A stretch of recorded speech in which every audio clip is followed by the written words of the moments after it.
Simplicity, you can talk about who you are, where you are, and what you do. Yeah, and thanks for having me. My name is Oleg Tkach. I've been in lending essentially as soon as I turned 18. I jumped into the lending game and been doing it for 19 years now. I'm out of Washington. My office is about 20 minutes north of Seattle. However, in the last few years, especially when we saw the writing on the wall with rates going up, back in 2020, I made a decision that I was going to get licensed in a ton of different states because a lot of our clients were moving out of state and everything. And it's just, one of the best things about COVID is that the state lines kind of went away. Like the playing field for all lenders changed to where your market really is the US now. It's not whatever state you're in. So I saw that. I saw the kind of the environment changing, and I got licensed in 28 different states. Wow. In Scotsman's Guide, you were ranked last year on the year before's volume, ninth in the country with $200 million of volume over 434 loans. So if you do the math on that, it's a little about $500,000 on average. So easy for people to think you're in Seattle doing multi-million-dollar homes, but in reality, you're doing volume. At the end of the day, whatever your definition is one thing, but the question is does the market see it that way? And the way we measure it in the loan world is, are we getting the leads? Are our agents referring us? Are our clients referring us? And if they are, that means we're doing something right. Nationwide, people are pretty stuck. Home buyers are facing obviously some of the highest rates, not as high as say a couple months ago, but still over 7%, give or take, and low inventory, lower than everybody expected at this point. What are you advising clients to do when they're sort of frustrated about those two dynamics? So imagine if we all right now think, most buyers, I think it's like 80% of buyers right now say it's a bad time to buy a home. Well, if 80% of people think it's a bad time to buy a home, only based on the fact that rates are high. It's the only reason. Rates are high because economically we're strong. I mean, that's why the Fed can't cut. We have a super strong job market. Inflation is still going because we have such a strong market. We've pumped so much money in that it's just, we all could agree that the economy is really, really, really strong. And so if it's a bad time to buy because rates are high, 80% of the people are on the sidelines, right? Imagine we're on the sidelines, 80% of it. Well, what's gonna happen when rates go down to, let's just say 5.25, and now all of a sudden, if 80% of the people that thought it was a bad time to buy, 50% of those people are like, this is a great time to buy. Well, now all of a sudden your buyer pool goes up dramatically, right? So if your buyer pool pulls up dramatically, your demand goes up. And some people are like, well, you have a lot more people that are going to be selling their home. You're right, but those sellers become buyers because they have to buy their next home. So while they're selling their home, they now are on the side of the buyer too. So now the demand goes up even more. So that if you really look at it and you look at the fact that home builders and the population of the country and everything and all that in reality, I believe the next 2 years we're probably going to see home prices probably go a lot higher than anybody thinks. That time reminds me of Warren Buffett's saying, which is when people are fearful, be greedy. When people are greedy, be fearful. Right? Yep. By definition, 80% of people being fearful means you should be greedy because this is the moment to do it.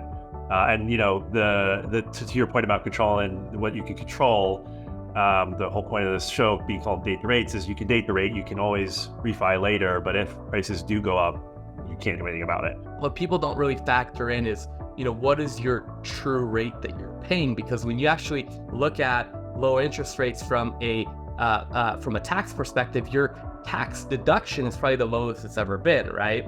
And for those, most homeowners, they pay quite a bit of money in taxes. Most of them have a really good income or they're in a tax bracket that allows them to buy a home. So when you look at it, I know some people watching this are going to say it still doesn't offset. I know it doesn't offset 100%, but if you have a 6% rate, you have a higher tax deduction. When you look at the fact that you're not really paying a true 6% rate when you factor that in. But I think at the end of the day too, when you're looking at moving up in a home, right? So now all of a sudden you're looking at most people are moving up in a home, right? They're selling their home, they're moving up. Well, if you went from a $400,000 home and now you went to an $800,000 home, right? Let's just take hypothetically, you lost your 3% rate, now you're at a 6% rate, now you have a higher tax deduction, obviously your payment's higher, but now you have a nicer home, right?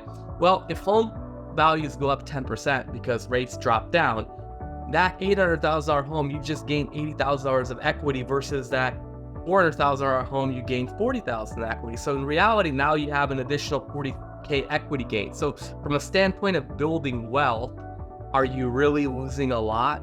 Probably not, because now you have a higher end property, your quality of life is higher, you like your home more, which means you're probably getting more productive at work or whatnot. I mean, there's just more things you can offset with it. And I think that if you're super hyper focused on just a rate, which is easy to get, right? I think it kind of takes away from everything else. When you actually look at, like if your goal is to build wealth, then in reality, you're going to go through a lot of different rate stages. You're going to go through a lot of different homes, and the ultimate goal is to be in a home that grows the most in the best neighborhood and the best place for you and your family. I mean, that's ultimately why people move homes up. But either way, people are going to move. But the ones that are stuck, I think that's the only way to kind of get them unstuck. You know, there's probably a assumption or perception, and that as a top producer who's been in 20 years, even in these downtimes, you can sort of, you know, sit back and let the business come to you. Is that true? You know, what's funny is that I have people that I've heard, and they've told me, I've heard comments like, hey, I've been doing this for X amount of time, you know, whether it's 10, 20, 30, whatever. And I've had all these clients and all these transactions, and they say I shouldn't have to prospect anymore. And, you know, it's like Apple coming out and saying, hey, we have a great iPhone. We shouldn't have to create another one. We should never have to market it. We should never even have to show it. We should never have to. It's like when you look at any business, there's three parts to a business. One is the client acquisition prospecting part. Two is catering, making sure you're taking care of the client are happy. Number three is the financials, making sure that you're profitable, making sure that you're not spending more money than you're bringing in. The prospecting side, when you are an LO or you're a realtor, that's the same. I mean, why do companies spend so much money on marketing that are already established? It's to keep it going. The moment you stop is the moment you make that comment, that's the moment that your best days are behind you, and you're going down. I mean, and your business is going down. You know, one of the challenges I see real estate professionals have been in this game just about as long as you have, and you know, whether it's a realtor or a loan officer, you prospect until you get busy, and then you get busy and you stop prospecting, and then you're no longer busy, and then you start prospecting, but it takes months for it to. So one of the ways to get around that, one is automation, which you mentioned, which an individual could do. But increasingly over the last several years, what people have done, professionals like you have done, is create teams or join teams, because then you can specialize, and you know, you can have folks. You obviously have a team. When you're coaching professionals, if they're individual, do you tell them you're nuts? You should be on a team, or start your own team. Like what you're talking about, I think it's called like the wave of death, right? Where you got like 5 loans or 5 transactions closed, the next month 0, next month 5, next month 0, next month 3, next month 0, or something to that nature. And so it's like this emotional roller coaster, right? And at the end of the day, it ends up killing them. So what happens is this: whether you realize it or not, you prospect, you're in client acquisition mode. You're the best salesperson, selling yourself, all that. As soon as you got a couple transactions, what do? You become an assistant to yourself. Whether you realize it or not, you are assisting yourself in making sure the deal closes. So what happens? Because you're assisting to yourself, the feeling is still good because you feel productive. So psychologically, you're like, hey, I'm being productive. I'm being a great loan officer. I'm doing this. I'm doing that. And you don't realize like your prospecting went from 4 hours a day to like 10 minutes, right? And so what happens is that while you're doing this, the next month pipeline is gone. So as soon as they close out and celebrate, you're happy. And then you're like, oh shoot, I have nothing. So you go into this panic prospecting mode, and that cycle just repeats itself. And then people are like, oh, well, the business is just very inconsistent. It comes in waves.